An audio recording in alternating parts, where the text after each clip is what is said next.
My next guest joins us with a human interest story that is deeply troubling. It's a bit of a departure from most of the things I usually talk about on Crowdsource the Truth, but I was contacted by a viewer who is friends with my guest, Micky Schuman. Micky, how are you today? I'm okay, thanks. How are you doing? I'm well, thank you for joining me. You're going to Thank share you with for. us a story about elder abuse, your father who had just remarkable longevity, and the really tragic story of his last days. The thing that's sort of unusual about this is that your father, Earl Schuman, is an individual who's going to be familiar to people who have seen him in any of the really huge number of television and motion picture appearances that he's made. He was on the Seinfeld episode The English Patient, which, as I recall, he played the father of an elderly man who was injured in some sort of a challenge with Jerry Seinfeld. And it was a funny episode. What can you tell us about this incident and what happened to your father? Oh, I don't even know where to begin. I thought you were going to say, tell me about Seinfeld. um, Gosh, I don't know where to start except that, I was taking care of my father for many years before we actually moved in together. Um, I was living at the beach, and he was still in Hollywood. After my mom passed away, in 2000. A couple of years later, my dad fell in love, met another woman who's hard of hearing like he is in lip reading class, and he remarried and was living in Hollywood. And his acting career was just taking off. He fell into acting in his late 70s and became very successful, and did a lot of commercials and sitcoms and a couple movies. But he was not happy in his marriage. He was declining in his ability to do things on his own. So I was, for the last probably 8 to 10 years, driving out to see him 2, 3 times a week. I would take him and his wife shopping all the time. I would take him to his auditions. I went to his last acting role with him, which was Raising Hope with Cloris Leachman and Jerry Van Dyke. Um, So I was just doing everything for my dad, as I think any son might do, and I just took care of him, did his shopping, and took him everywhere he needed to go. Took him to all of his doctor's appointments, haircuts, manicures, you name it, and I enjoyed it. I mean, I was lucky and blessed to be able to spend that kind of time with my dad. But Micky, isn't it true that what you did is not what every son would do, because there are members of your family who didn't do that sort of thing? Well, that's 100% true. Um, I've I had I'm going to say had past tense, two older brothers and a younger sister, and none of them did anything for my dad. They all have their excuses probably, but I'm the one that did everything for my dad, and I'm the one that stepped up when my mom was ill. Years before that, she was diagnosed with pancreatic cancer, and she was given 30 days to live by the experts at Cedars-Sinai. And I'm freaking out. I'm living at the beach and waking up crying every morning and not knowing what to do. And I basically moved back home to take care of my mom. And I started studying alternative cures for pancreatic cancer. And this is not what we're here to talk about. But the short story is I was able to help my mom stay alive for almost 3 years. And it was a blessing. And even though my dad's career was blossoming and he was still running 5 miles a day, she said to me the night before she passed, she said, "Take care of your dad. He's going to need you one day." And I really didn't know what she meant by that. But yes, so I stayed with him for a little while, helped him organize the house. He sold it, bought himself a condo in Westwood, and I moved back to the beach. And he ultimately met a new woman in lip reading class and ultimately married her and moved back into the old neighborhood, into her duplex over on Detroit Street. And I guess he just ultimately wasn't very happy in his marriage. He complained a lot. She had her issues. She was actually getting violent. Oh. You know, my dad's memory was dwindling. Sometimes he would forget things if he wasn't reminded enough. But she would get violent. Sometimes she'd just grab his arm and he'd have a black and blue arm. Wow. She would scream. Ultimately, I got them caregivers. I was the one 100% responsible for making sure that both my dad and his wife had 24-hour, 7 days a week caregivers, so that they couldn't be left alone and couldn't hurt each other and couldn't hurt themselves. But ultimately, my dad just said, I'm not happy. I don't know what to do. I feel stuck. She's not your mom. I'm not in love. What do I do? And it just broke my heart. It really did. And I told him that, I said, Dad, come with me. If you really want to leave, come live with me. Caregivers will come with you. You'll have the same girls with you all the time, and I'll spend the rest of your life with you. You'll spend the rest of your life with me, and I'll take care of you. And he was ever so relieved. He was so relieved and thankful that he immediately wanted to go tell his wife. And I said, no, don't tell her yet.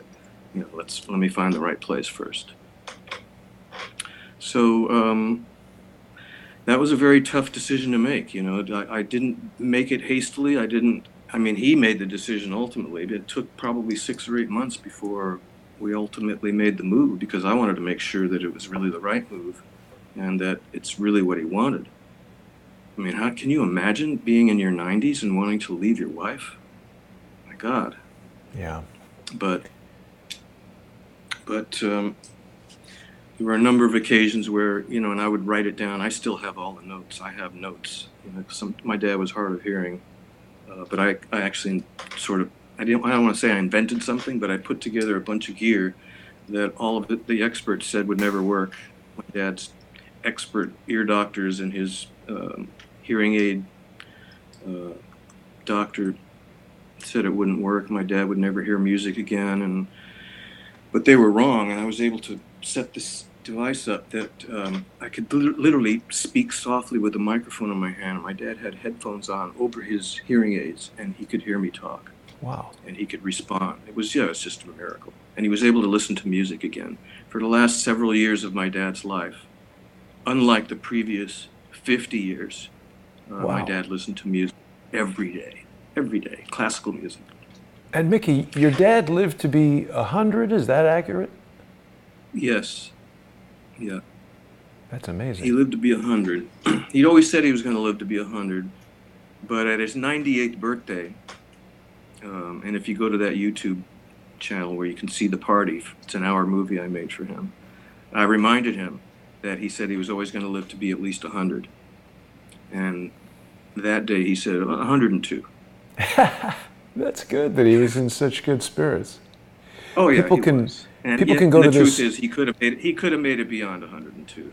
Really and people can find this YouTube channel. They can just search for Earl Schuman. That's your dad's name.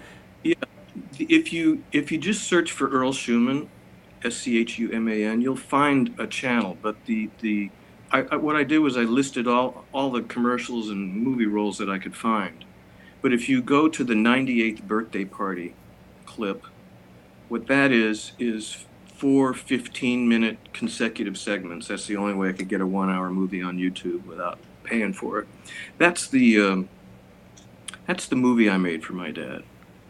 And I'll tell you how that started out, because I don't make movies. I'm in the music business. I don't know anything about making movies. But for a long time, my dad would say to me, son, why are you the only one that comes to see me? Where are my people? Where's my family? Why do you do everything? And it just, it really, my heart hit the floor when I heard that. And I thought, well, how do I answer that? How do I really answer that? So what I did for his 98th birthday is I threw a party, a pretty big party, and invited, as all the family that could make it, quote unquote, and friends. I had people that showed up that just wanted to meet my dad and never even knew him.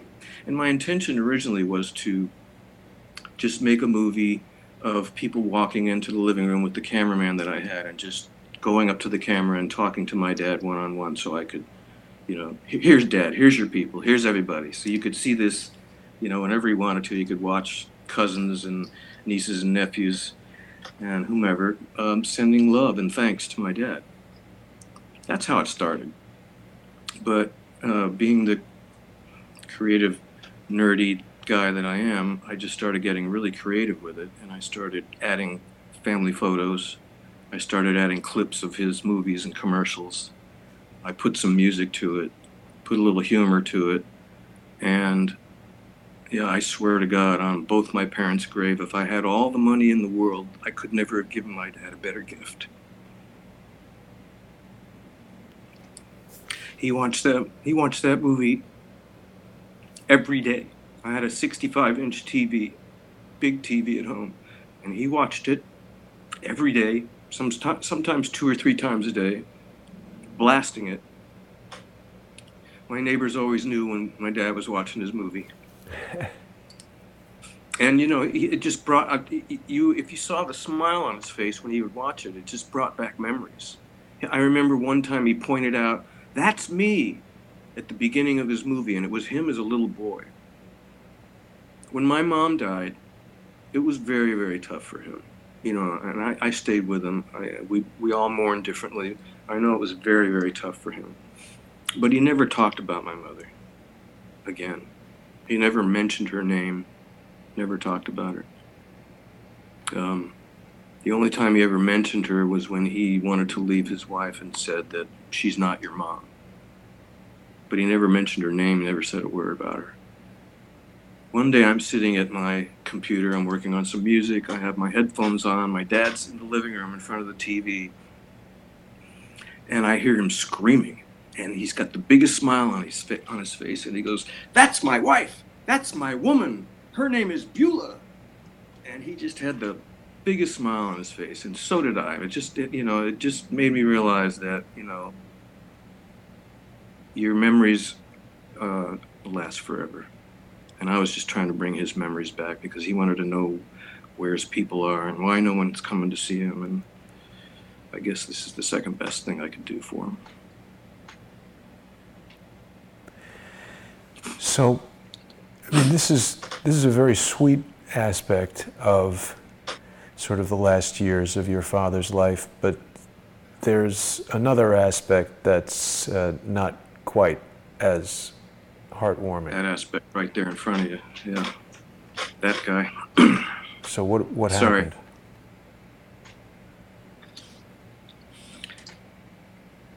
Well, I can tell you exactly what happened. Why it happened, is another question. But what happened was, and by the way, let me just backtrack a little bit. When I first made the decision, and then of course got the agreement of my 2 older brothers to make sure that our dad had 24-hour caregivers, that he would never be alone again. Because what would happen is my dad, this happened a couple of times when he was, with his second wife. He would get up in the middle of the night to go to the bathroom a few times a night, and he would fall. He'd fall down, and his wife was also hard of hearing, and he'd be screaming, and she couldn't hear him, and it would be the neighbors calling me to let me know that, my dad had fallen. He was screaming. I would tell him, "Call 911, and I'll be right over." That happened a couple of times. Wow.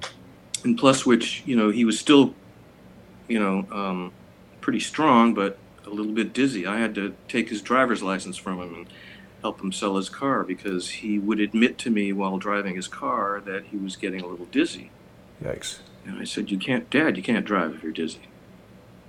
So I did that. And then, but my point here is that, I really wanted to be able to trust the caregivers that I put my dad's life and safety in the hands of. So I interviewed, there's many dynamics to this. I will tell you this, the owner of the caregiving agency that I hired was actually a cousin. There's a lot of facts here that I'm going to lay out for you. He's actually a second cousin. He was the CFO of a former caregiving agency that I used that we had to fire because one of the directives that I had for the caregivers was that never leave my dad alone. He is never to be left alone, even if he's exercising, if he's walking, whatever. He is never to be left alone. And one day, the caregiving agency replaced one of the caregivers without notifying me, and just replaced her for the day, apparently because the original caregiver had to go to a meeting or another interview. The replacement caregiver I was never told about until I got a phone call late in the afternoon telling me that my dad had fallen and broken his collarbone. Ooh. She apparently left him alone on an exercycle. Oh. And he fell over and broke his collarbone. Wow. That's a bad injury, especially at his age. Couldn't move his arm. Especially at his age. And it scared him. You know, every time I would take him out after that, he was worried that I wasn't going to bring him home. He was worried he was going to the hospital and never coming home, which is one of the traumatic things that happened to him once he was kidnapped by Henry. Henry is your brother Hank? He's my former brother Hank, yes. Right. That's correct. But the CFO of that company was no longer the CFO, but he was a cousin. And he had approached me some months earlier telling me he was starting his own caregiving agency. Mm-hmm. And that if I was ever not satisfied with the original caregiving agency, that to contact him. And I told him it's not about the agency, it's about the girls that I handpicked. You know, I went through 25, 30 different girls, interviewing them before I decided on the 4 that would care for my dad. And by the way, I did that alone. Nobody else in my family did that. Nobody. And so, you know, these girls were family to me. They were like sisters. And to be betrayed by them is, you know, it's pretty deep. Anyway, collarbone breaks. I coordinate with the new caregiving agency. I said, listen, I'm going to fire this agency. They said they would be responsible for my dad and everything that happened to him and all his medical bills. And they were so sorry. And, you know, all of a sudden they're doing a 180 and they refuse to do anything. So I'm going to fire them. I'm going to sue them. But I don't want to lose the girls that I picked. So can you hire these girls? I'm going to fire them. I'm going to fire the agency at 5 o'clock. At 5:05, I want you to hire these girls so that they continue to work for my dad. And there's no changeover. There's no keep it constant for him. Yeah. Exactly. So the short story is that's exactly what happened. And I was able to maintain the girls, have this new agency. And so back to your question. It was October 23rd, 2015. And, you know, we were living in the Marina City Club, which is a really nice place. A lot of older people live there. A lot of activities, swimming pools, jacuzzi, gym, a couple of restaurants and bar. My dad's last Rosh Hashanah was in the big restaurant there. I think I have some photos. My dad liked to hang out by the swimming pool. He liked to be there, weather permitting, every day. He still liked to look at girls, you know, and he didn't get in the pool, but he teased about it. So he was there a lot. And there's a girl who is by the pool every day, a very well-known singer, songwriter, record producer, brilliant, wonderful woman named Michelle Weiss-Maslin. She doesn't actually live at the club, but she's a member of the city club. So it's 46 acres, so it's a really nice place to to live and hang out. She's a member, so she's by the pool almost every day, soaking up the sun with her laptop, writing songs and pitching them to TVs and movies, and she's there every day. And took a liking to my dad, and my dad liked her, and she would always ask about him and talk to him, and I really appreciated that. That was really a sweet thing for her to do, really not knowing my dad. So October 23rd, and the caregiver says, your dad wants to go down by the pool. And I said, okay, great. Maybe I'll come and join you. And from the condo that we were living in at that time, I could actually go out on the balcony and look down at the pool and see the pool, see my dad. Mm-hmm. I could also walk out the front door on the other side of the condo and see him from a different view.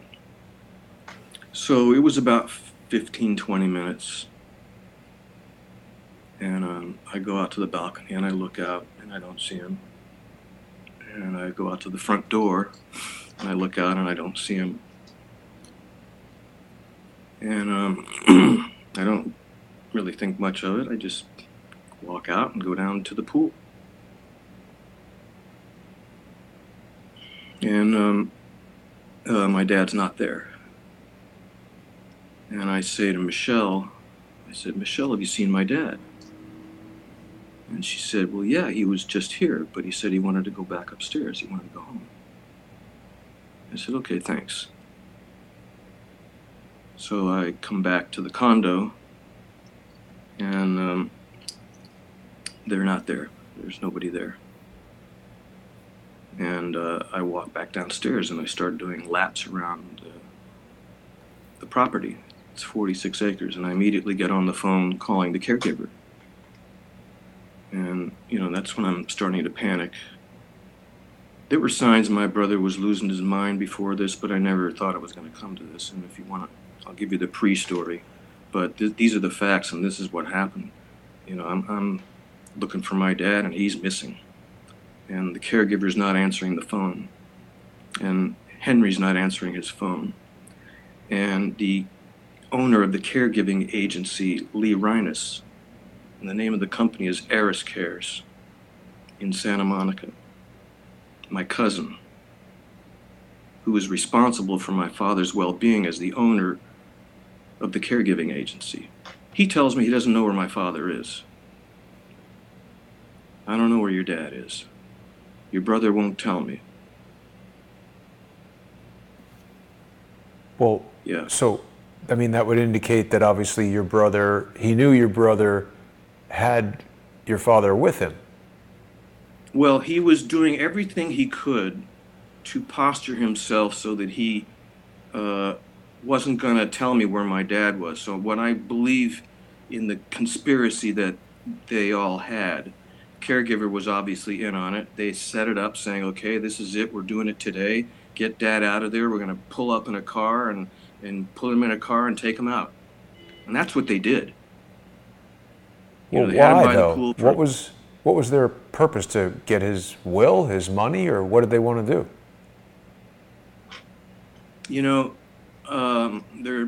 It's a really good question. That is the $64 million question. Some people think it's about money. My dad's long-term health insurance was paying for his caregivers. And the caregivers are very expensive. They're bonded caregivers from an agency. We're not just paying, girls off the street cash. They're right. Bonded, trained CNAs. They're, it's at least $200 per 12-hour shift. There's 2 shifts a day. So, it's a considerable amount of money. My father's long-term health insurance was paying for a good portion of it for a couple of years. And shortly before they took my dad, his long-term health insurance ran out. And between my 2 brothers, they stood to stand the most out of my dad's trust.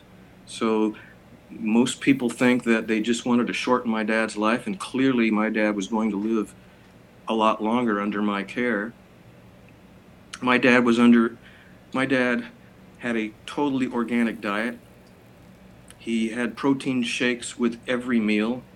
He had fresh squeezed juices every day, wild caught salmon. He had supplements every day to help his memory, which was coming back. His memory was amazingly coming back. Wow. He was listening to music. Yeah, I mean, a lot of things that once he was taken were taken from him. They force fed my dad pork and ham sandwiches against his religion when they kept him captive. Wow. They took his diet away from him 100%, no more supplements, and they started giving him ham sandwiches and bacon and stuff that my dad would never allow in our house. Well, this was your brothers that were doing this? That's correct. My brothers with the caregivers, and they stuck him. Ultimately, here's what came out in court, to the shock of everybody, including my brother's own attorney. We went to court. We went to conservatorship court because I was trying to. What I didn't want this to look like was, okay, two brothers battling over their father. So what I did was I went to court and I asked for an independent conservator. And my brother tried to become the conservator. He was trying to be conservator. And the judge immediately ruled against him and said that he can no longer make any medical decisions about my dad. He was still handling my dad's money. But the court ordered a court-appointed conservator. What came out in court was that they had stuck my dad. They took my dad from our loving, safe home with all of his supplements and diet. They robbed him of that instantly, no longer saw his movie, stuck him in a motel in the valley. They didn't put him in a hospital or an assisted living facility right away. He wound up in a motel. And he wound up, we found him, actually it was my attorney that ultimately found him. By the way, everything I'm telling you, you can see in the timeline. There is an official missing persons report with my dad's name on it. Robbery, homicide, LA County Sheriffs were looking for my dad. My dad was officially a missing person. And when we finally found him, and you have photos of it, when we finally found him, he was in an ER, Kaiser Permanente in Panorama City. He was on oxygen. He had pneumonia. He had kidney failure. And he had ear infections. Wow. And he was all bruised. I took photos. You've got photos. He was all bruised and abused. They're in this document, Mickey? Oh, yes, they are. I see it. That photo right there, after my dad was again snatched from the hospital, my dad had pneumonia. My dad was on oxygen. He was all bruised. And what my brother Henry, my former brother, did, and by the way, there's just no way he can deny this. My father didn't have the ability to make a phone call in about 3 or 4 years. He was not able to speak on the phone. When I came back from court that day, after the judge said that I could be with my father 24/7, I went back to the hospital to find an empty bed. The bed was empty. And I went to, look at that photo. I went to the desk, the nurse's desk, and I said, "Where's my father? He's got pneumonia. Where is he?" And the nurse said that my father had just called the hospital and said that he no longer wanted care from Kaiser and he wanted to be released to his son Henry and his wife. And my brother didn't have a wife. It's his co-conspirator, his girlfriend Sharon Seguin. She's the balls behind him. That's what he did. He called the hospital. My brother called the hospital, pretended he was my father. Whoa. Said he wanted to be released to him, and he took my dad out of Kaiser when he had pneumonia. And those photos you're looking at right now, the one with his backless gown, and that photo right there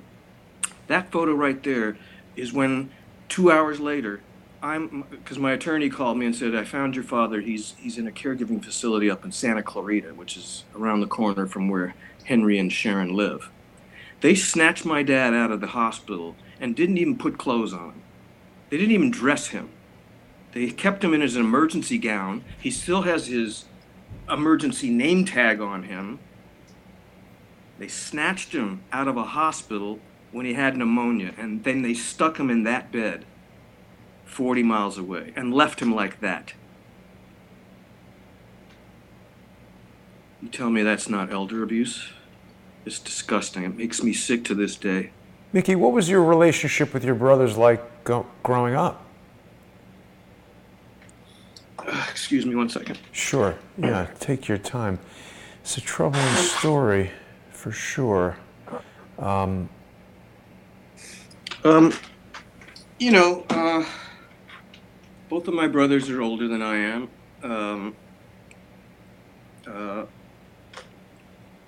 I think that although they might have a hard time admitting this today, we certainly were never enemies. We were always friends and friendly. My brother's oldest daughters, I adore, or I used to adore. Not one of them, not one of my nieces, one of my 7 nieces and nephews who my parents put through college got up and said a word at my dad's funeral.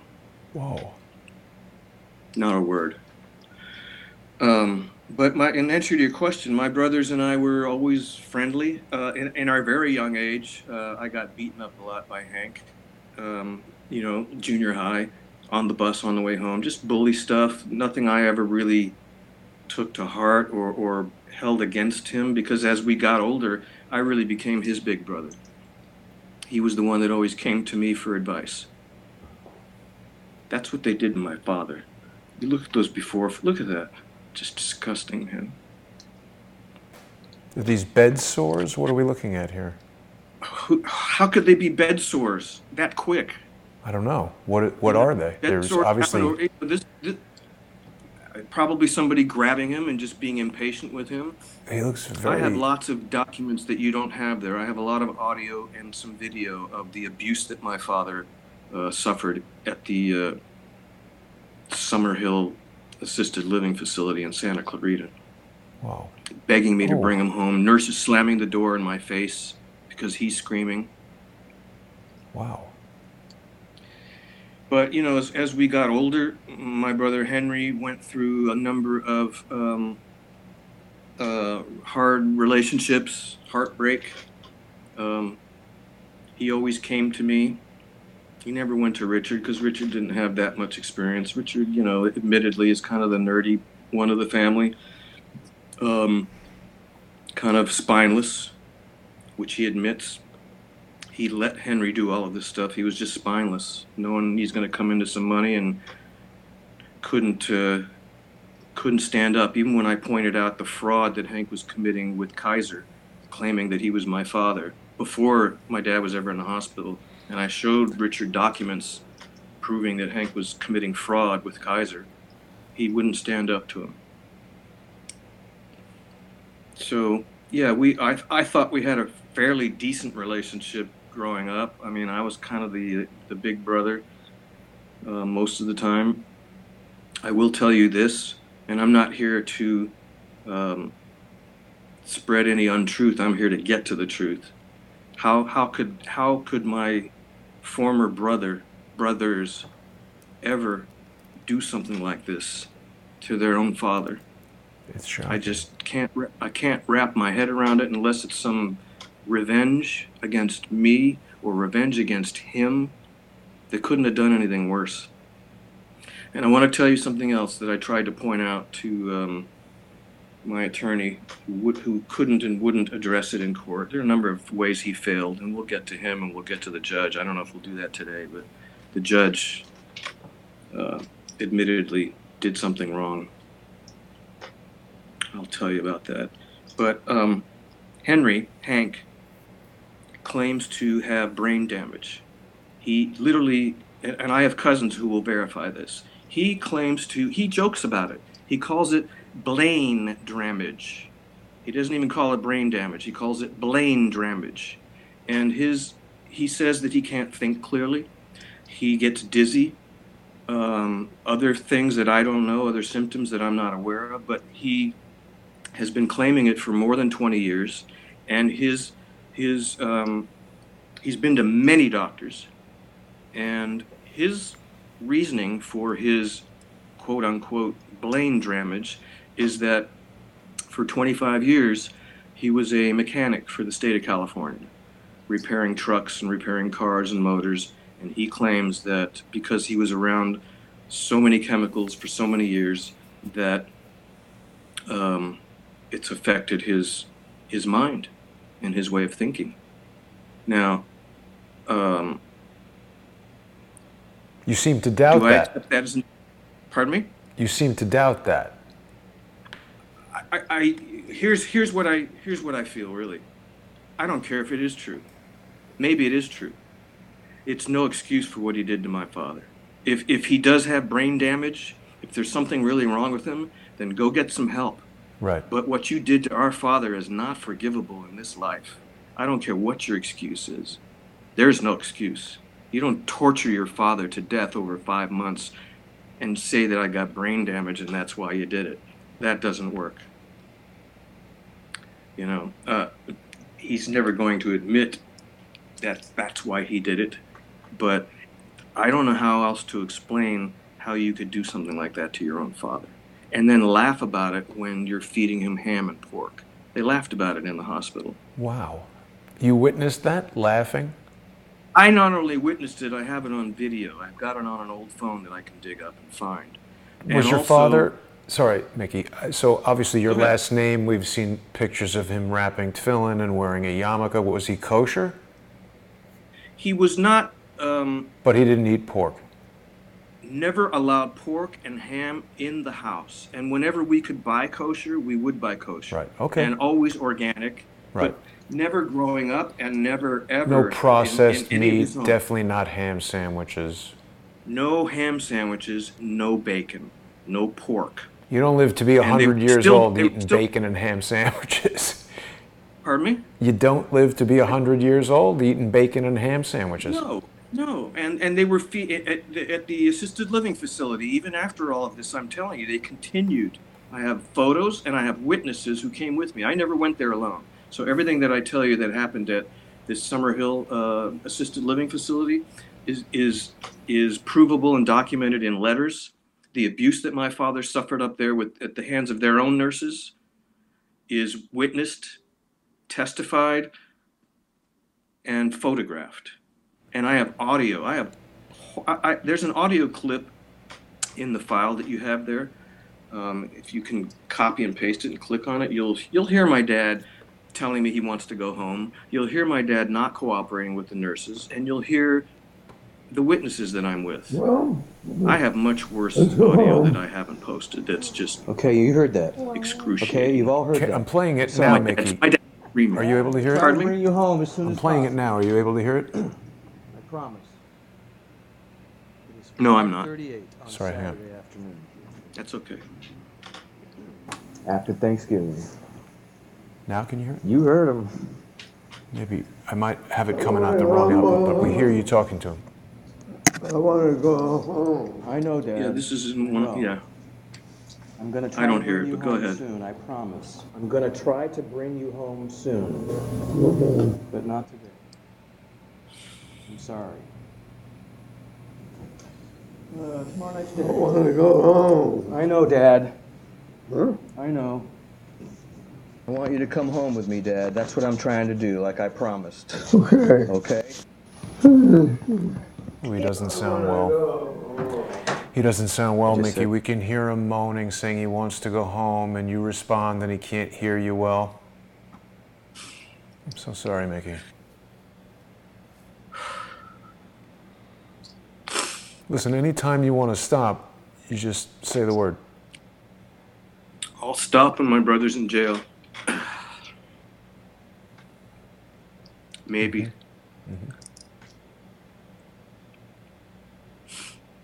All right.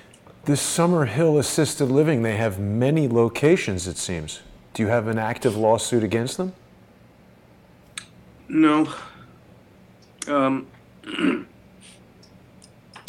You know, I had a couple of lawyers that were interested. I even had Gloria Allred that was going to take this on if I could get somebody else to start the case. She didn't want to do it by herself. You know, And what's the case? Is it wrongful death? Is it murder? Is it against Summerhill? Is it against Hank? Is it against everybody? I mean, I don't know. It's I'm not complicated. done with it. I have had an attorney who recently sent me the file back and said, I don't know what I can do. Your brother's not cooperating. He won't show me full copies of the trust. I think you're right. I think he's done something funny with it. But at the end of the day, I think this attorney just realized there's not going to be a big payday for him. And he dropped the case. He was going to go after my brothers and go after their share of the trust for what they did to my dad. Definitely shortening his life. I hope it's not over. I'm not done trying to pursue it civilly. You're a big step for me to get the truth out, because the truth has never come out. There are 18 witnesses who should have been called in court who never got called. There are 18 letters that you have there from witnesses who never got called. Judge Green, let me know when you want me to tell you about what Judge Green did. Take it at your own pace, Mickey. So let's talk about Judge Green for a minute. And Judge Green came out at the beginning of the trial, and first of all, when this trial first started, the court ordered that I can be with my dad 24/7. I can stay with him either in the hospital or at the assisted living facility, because that's what my dad has been used to for the last many years. Even though the Summerhill Villa tried to prevent me from doing that. They said that's against their rules, even though the judge said I could do that.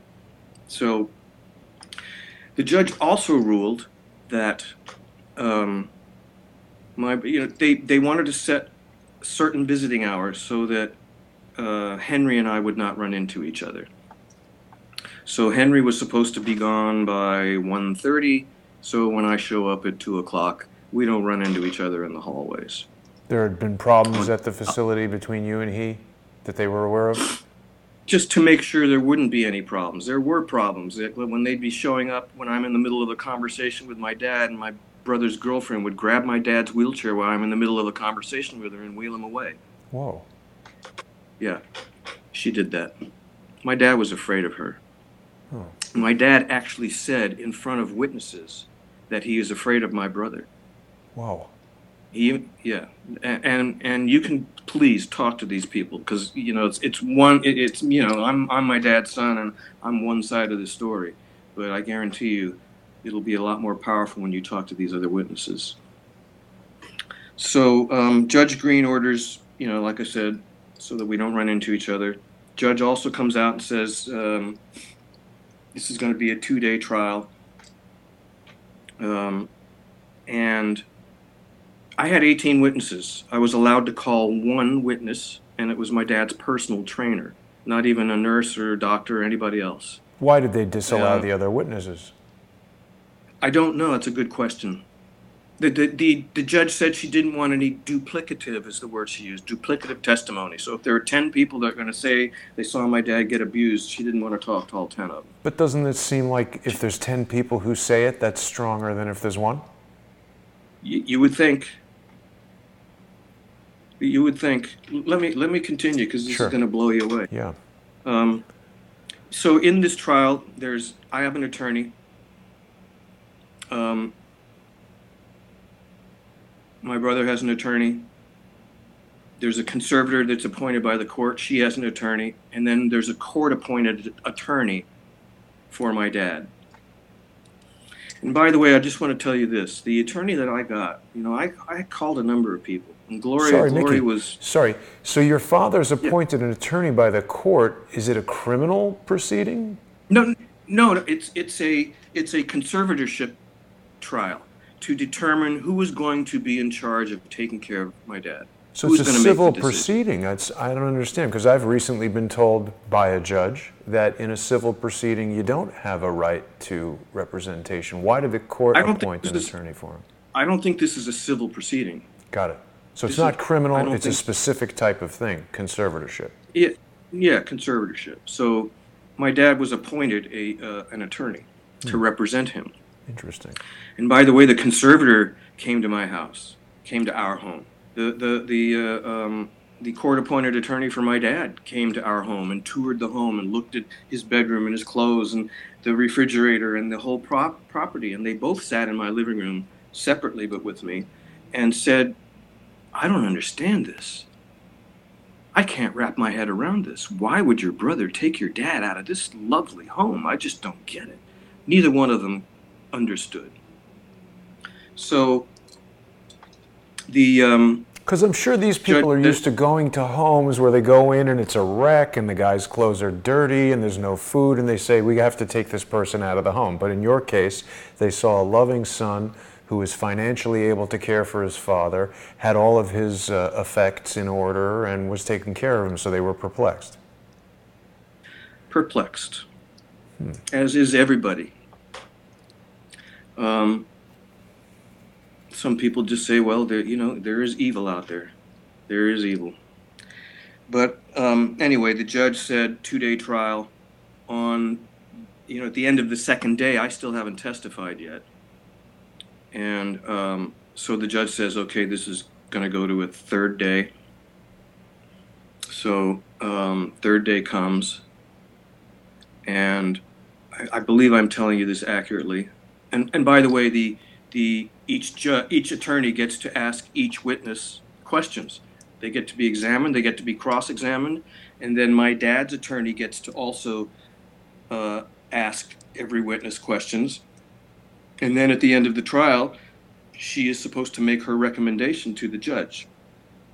Right? So third day, judge comes out, says, okay, well, obviously we're not done yet. So, this will go to one last day, fourth day. The fourth day, the judge starts the trial by saying, I just got a phone call from Rebecca Liu, who was my dad's attorney. And Rebecca cannot make it to today's trial. I suggest we continue the trial today anyway and conclude. How Does could you anyone do that object? without the representation for your father? Hello, What's this judge's name?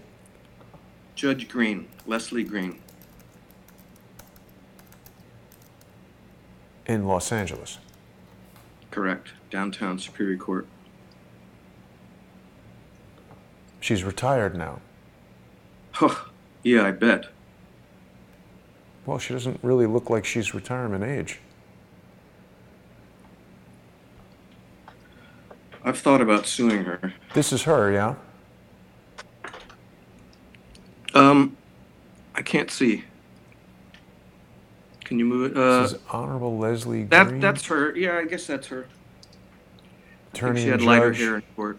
Yeah. When did she retire?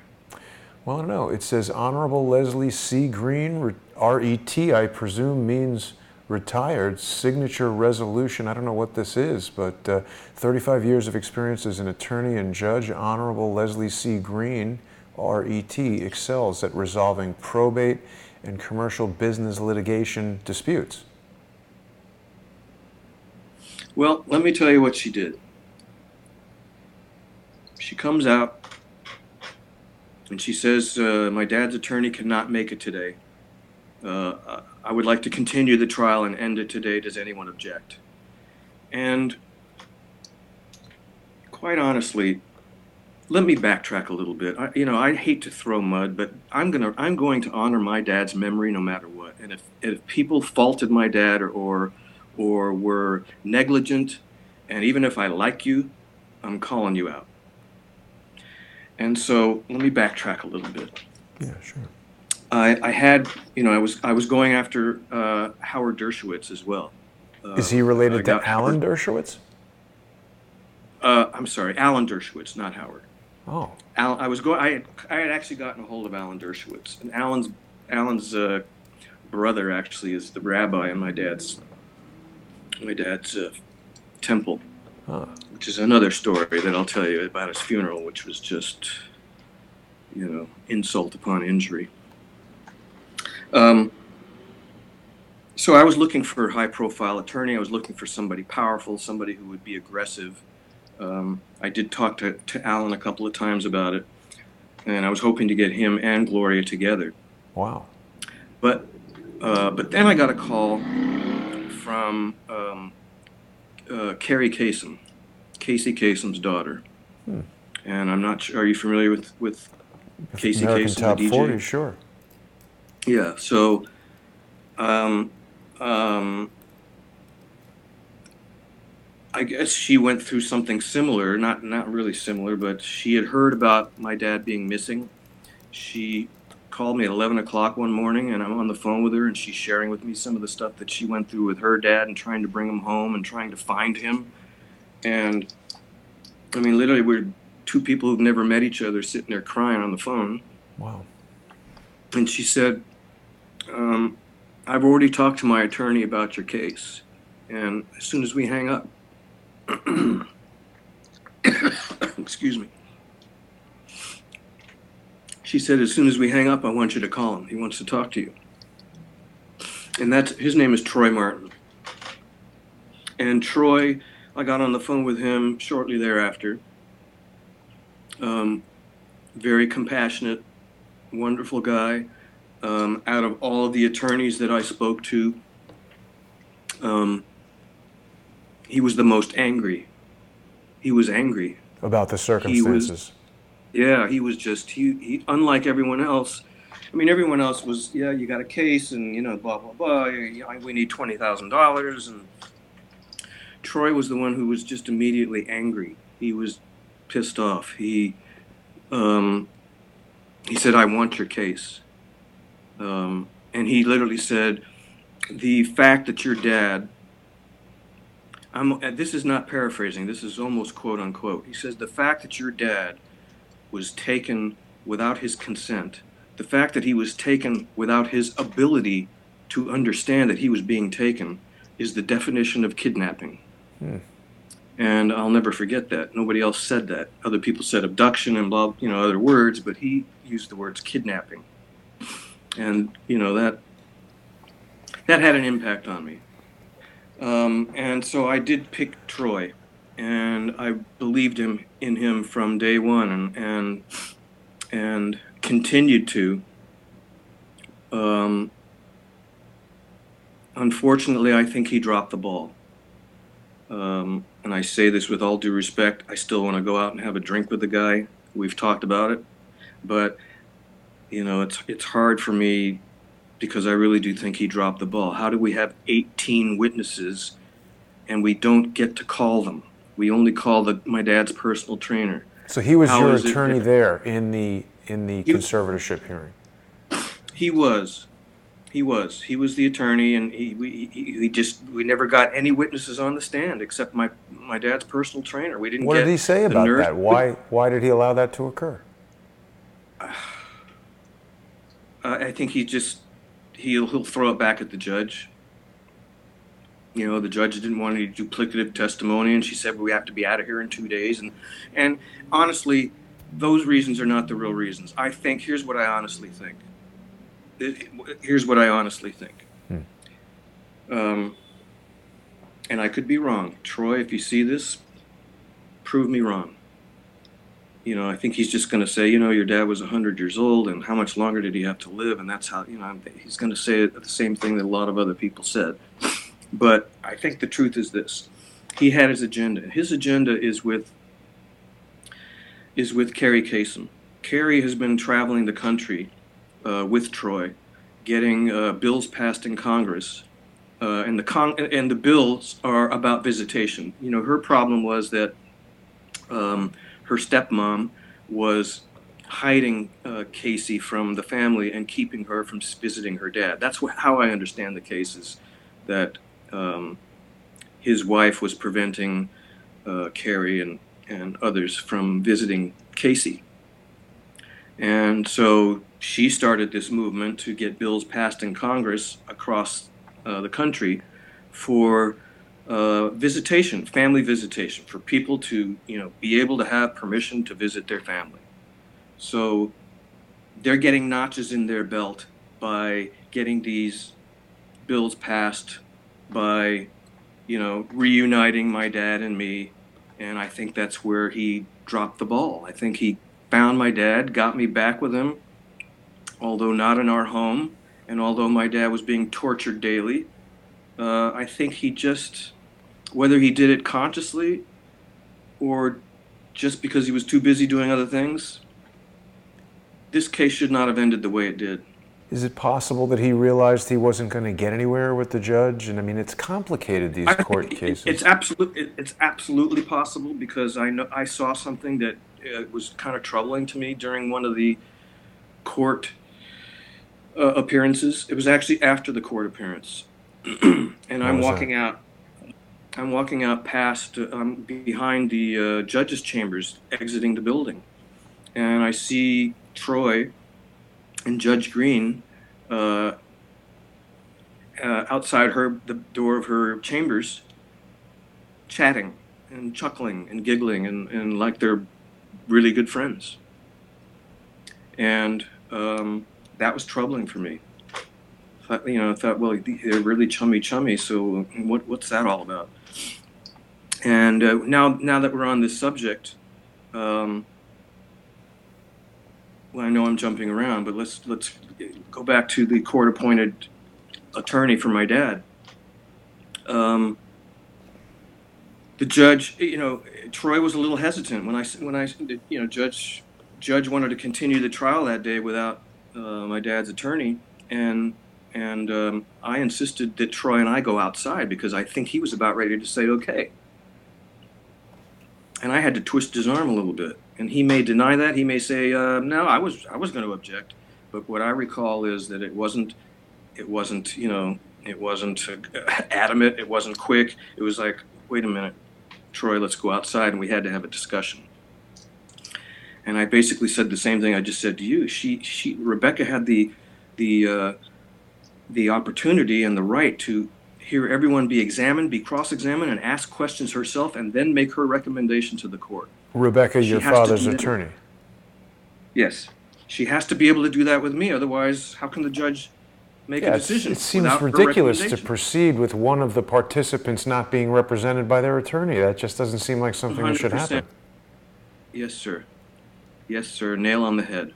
Yeah. We go back into court. My attorney objects. The judge overrules. What? And we continue the trial that day. The conversation with the judge, between your attorney and the judge, it happened before this or after this? No, so judge comes out and says, my dad's attorney can't make it today. Does anyone object to us continuing the trial and finishing today? So then Troy and I have to go outside to have this discussion. We come back in, and he, on my behalf, says, yes, we object to the trial being continued today without Rebecca Lou here. And the judge overruled his objection and continued the trial that day anyway. And yeah, it's insane. It's just absolutely insane. Insane. Injustice. Judge Green. Yeah. So I then testify. The way Troy ended my testimony was, and again, my brother's attorney tried to object to every question, because every question was basically, how come you took such good care of your dad? How come you took such good care of your mom? And there was so much evidence proving all that. And, the last two questions last one question was, it was because I made a promise to my mom the day before she died. And then the very last thing Troy did at the trial was play a small clip of the 2.5 minutes that you have there of my dad's voice saying he wants to come home. So I've never witnessed a judge in tears before. Judge Green was in tears when she rendered her decision. And her decision was basically that, and I believe if you look at the transcript, we'd have to look at it, and she either said this at the end of the trial or she said it at the beginning, but she more than hinted that there could be potential criminal charges. So this sounds like she's on the right track now.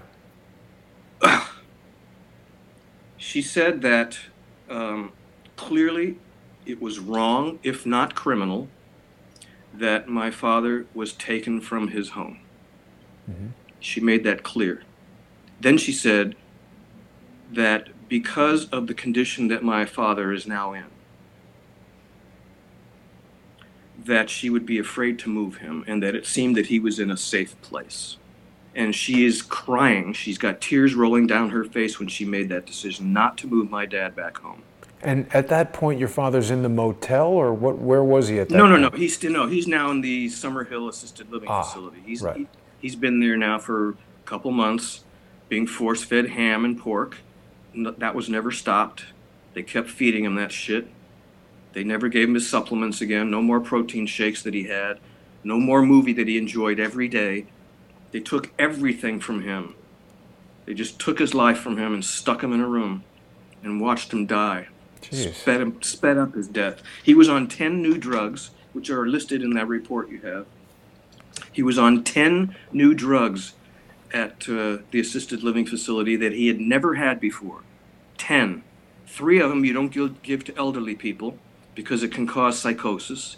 3 of them were for constipation. He never had constipation. Oh, boy. And when the court-appointed conservator, Linda Atkinson, asked me how I found out all that information, she was pissed that I got all that information about my dad. Well, why shouldn't I have all the medical information about my dad? And I turned it around to her and I said, you should be pissed that my dad's on all these 10 drugs. Not that I found out. Yeah. Why is he on all these drugs? You're his conservator. That's a very strange reaction when you find out something troubling, ask a person about it, and their response is, how do you know about that? It's like they're obviously trying to hide it from you. And this happened outside the courtroom, because this document came out in court. I brought it up in court, and she goes, how did you get that? And the truth is, I walked into the medical room, and I said, I'm Earl Schuman's son. I'd like to see a copy of his records. And they just gave them to me. So if there's any violation of HIPAA, that's not your fault, that's theirs. Yeah. Micky, it's a very troubling story. I think very troubling. And the judge in tears makes the decision to leave my dad where he is. And clearly she said he never should have been moved, but now I'm afraid to move him. And the only doctor, by the way, who was a witness was a new doctor chosen by my brother from Kaiser who had never known my dad before.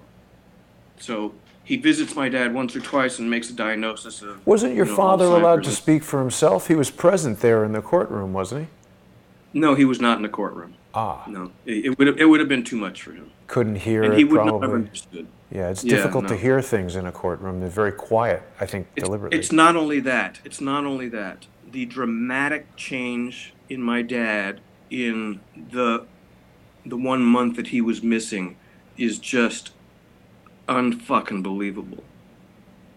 Unbelievable what happened to him in just a month. We've seen the pictures. Of not having his supplements and not having his health and losing so much weight and being so confused by what they were telling him.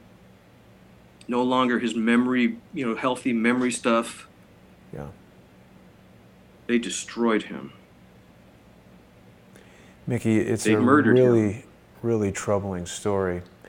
I think what we should do right now is put a pin in this for the moment and allow people to digest what you're saying. I know there's a lot more to share, but we've been speaking for about an hour, so why don't you and I have another conversation in the future? And certainly, what is it that you'd like to see happen now? You want your brother to be held accountable. What do you think could be done? Well, there are a number of people that need to be held accountable. This is horrible. I know this is not uncommon that it happens in other families, but I've never heard of it before. I've only heard that this stuff happens because it's now happened to me, and people are going, there's a lot of elder and parental abuse that's out there. But for me, I have vivid memories. They're not nightmares. They are nightmarish, but they're not nightmares. There are vivid memories of my dad suffering, my dad being tortured, his pain, his anguish, his begging me to come home with me. We heard it. And that doesn't go away. And I'm dealing with it. But people need to be held accountable. When the court-appointed conservator calls my attorney the next day and says that she ordered that my father not be given morphine, let me just leave you with this, and then we'll stop, because otherwise I won't stop. My attorney called. I'm sitting by my mom's grave the following day, not knowing where my dad's body is. No one would tell me. This And is finally, after I get a he's call. passed. Yes.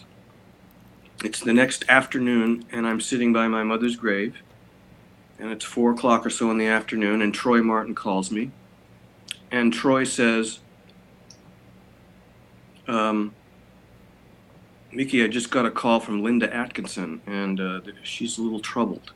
And I said, really? She should be. My dad's dead. And he goes, no, that's not what I mean. She claims that she ordered that your dad not be given morphine.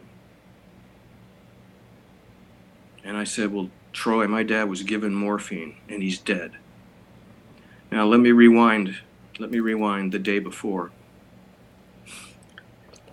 Day before, the day and a half before, I get an email from Linda Atkinson. And by the way, a couple days before that, she's telling me how my dad is improving and he's doing really well. Then suddenly I get an email from her, not a phone call, saying that my dad is not cooperating with the new doctor and that she's going to put him on hospice. Now, the new doctor was a female, and she should have just called me, because I've been recognized by Kaiser, by the way, for 10 years as my dad's primary caregiver. I'm the one who has been recognized as my dad's primary caregiver. So if my dad needs to get a check or a test or anything, I'm there holding his hand. I'm the one that can do that. If they needed him to turn over or do anything, they could have just called me, and I would have gone there. She immediately puts him on hospice. And naive, stupid me, I don't know what hospice really is. I'm thinking hospice means, okay, then it's going to be extra care for him. Maybe that means there's going to be somebody else sitting by his bed all night. I really didn't understand It's almost like a exactly medical what that prison, isn't it? Well, let me just tell you the facts and tell you exactly what happened. I went the next day. I show up at about 10 minutes after 2. My brother, my former brother, Henry, is supposed to be gone by 1:30. I get there at 10 after 2. He is still in my dad's room. And he suddenly sees me and is very, very nervous. He probably thought I wasn't coming that day. He's very nervous. He gets on his phone. He's probably texting his boyfriend, Sharon, and then he leaves. There are 2 doctors there from Kaiser. And I overhear them talking. And these are 2 doctors I've never seen before, 2 women. And I hear one of them say morphine. And I said, did you just give my dad morphine? And she goes, well, yes, we gave him morphine, we gave him Ativan, and we gave him one other drug, which I don't know right now, but it's in the report you have. And I said, why did you give my dad morphine? And she said, well, it's to help his breathing. That seems like it's going to stop his breathing. Well, I didn't know that, but you're exactly right. I didn't know that. She goes, well, I said, why do you? I said, I've been begging you guys for over 4 months to put my dad on oxygen. He had pneumonia. He was snatched out of the hospital while he was still on oxygen. He had pneumonia. Why aren't you giving him oxygen therapy? That's what you should be doing. And the doctor said, well, we can try that too. We could try that too. And meanwhile, I go in and see my dad, and I'm hugging him and kissing him, and he's out like a light, like I've never seen him. And I really, honestly, didn't know what was happening. I'm ignorant. I didn't really know what was happening. I didn't know. I go home. My phone rings at 1:45. And I generally don't answer my phone unless I know who it is. And it was Linda Atkinson. the court-appointed conservator for my father. Now, if she had something important to tell me, you would think she'd go, Mickey, I have something to discuss with you. Please call me back. It's urgent. Or maybe make that call 2 or 3 or 4 times. She left me a voicemail telling me my dad had just died. She goes, it's 1:40. I'm sorry to have to tell you this, but your dad has just passed. He lived a good life. Didn't Take she know care. him for like a month? How did she know that? How did she know that he died? No, that he lived a good life. That seems very... Yeah, exactly. Yeah, what does she know? She doesn't know anything. Right. But she called me and left me a voicemail. And that just so enraged me. I mean, my neighbors, I was screaming for a few hours. I was just so enraged and hurt. And I was so pissed at her for being so callous and for not moving my dad. Here's one other thing I'll leave you with, and I know we're going to go. The room they stuck my dad in was a corner room at the corner of Lyons Avenue and the 5 freeway. Loud. His bedroom was at the corner. So it's 4-lane highways going in both directions, 2 on-ramps and 2 off-ramps to the 5 freeway, and 4 gas stations. 18-wheelers going by my dad's window all day long. I begged her to move my dad's bedroom. If he's not coming home yet, please move his bedroom to something where there's more clean air. And she said to me, well, if you can show me state studies that shows that the air is bad there, then I will consider moving his room. I feel like everywhere I go in California, they have signs that say automobile fumes may be hazardous to your health. This is my dad's bedroom next to 4 gas stations. It's obvious. Yeah, what does she need a study for? It's all over the place in California. Yeah. And he had pneumonia. God. Wow.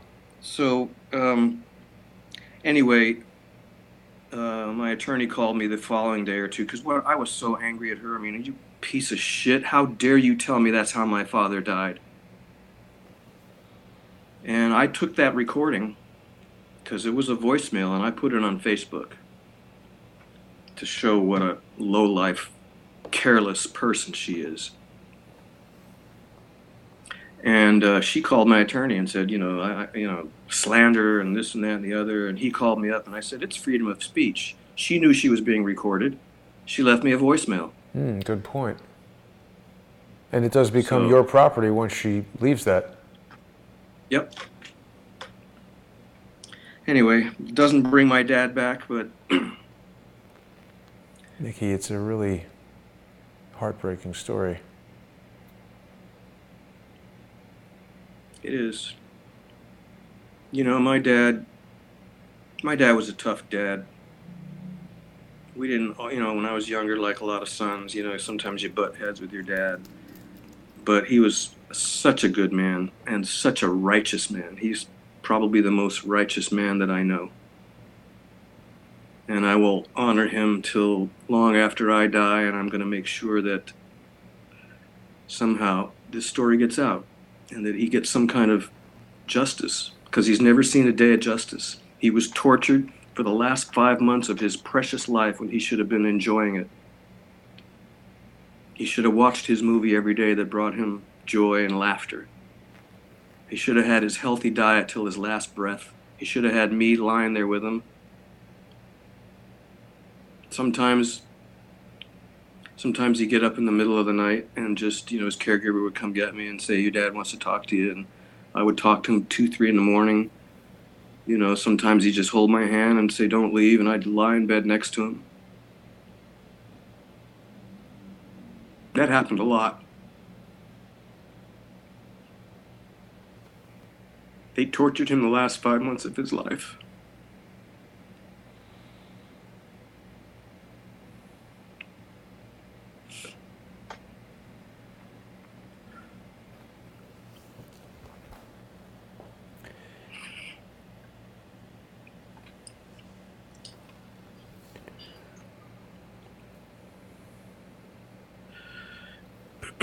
If it's in the cards, I'd really like you to speak to some other people who've witnessed what my father went through, so it's not just me. You'll hear from other people who have experienced caregiving. couple of nurses.